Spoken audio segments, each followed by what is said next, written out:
είναι αυτό? Ένα σπουργίτι.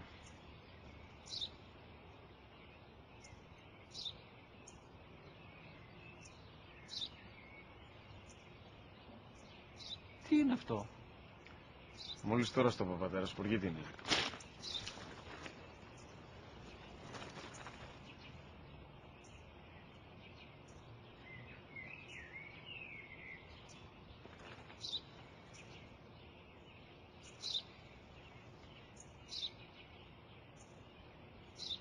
Τι είναι αυτό? Ένα σπουργίτι είναι, πατέρα. Ένα σπουργίτι. Σπου-γι-τι.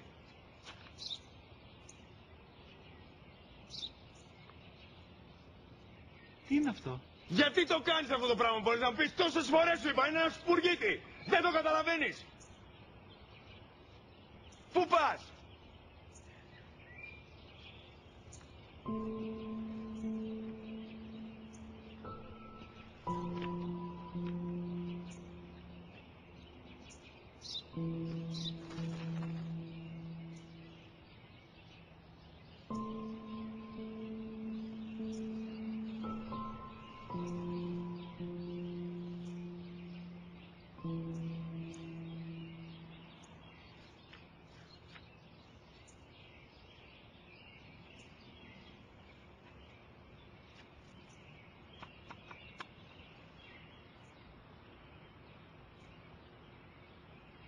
Δυνατά.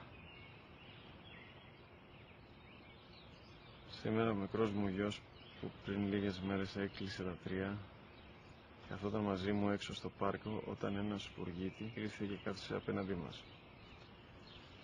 Ο γιος μου με ρώτησε 21 φορές τι ήταν αυτό και του απάντησε και τις 21 φορές ότι ήταν